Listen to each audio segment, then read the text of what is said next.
August Waller war sicher einer der vielseitigsten Künstler des 20. Jahrhunderts generell und der Art Brut sowieso.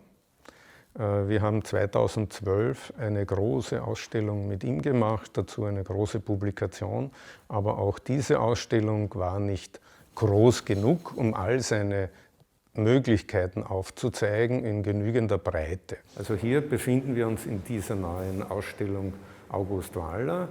Sie sehen ihn als Person hier, wie er in den 70er Jahren ein Schild mit seinen Schriften zeigt. August Waller hat ja alles beschriftet, bemalt, verändert und das hat er Tag und Nacht gemacht. Wenn er nicht bei seiner Mutter war oder gegessen hat, hat er geschrieben oder gezeichnet oder gemalt. Hier sehen Sie seine Schreibmaschine und einer seiner Tische in seinem Zimmer und zwei Bücherregale.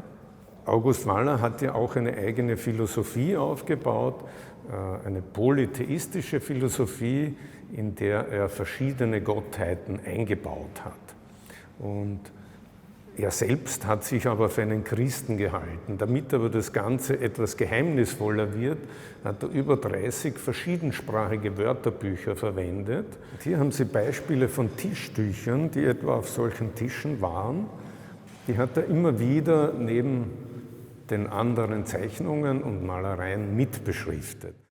Das Spannende an dieser Straßenschrift ist, dass die Sonne ja eine unterschiedliche Reflexion im Bereich der Farbe hat als am reinen Teer. Und die Übergangslinien hat hier die Natur sozusagen rausgefressen, wie Sie sehen.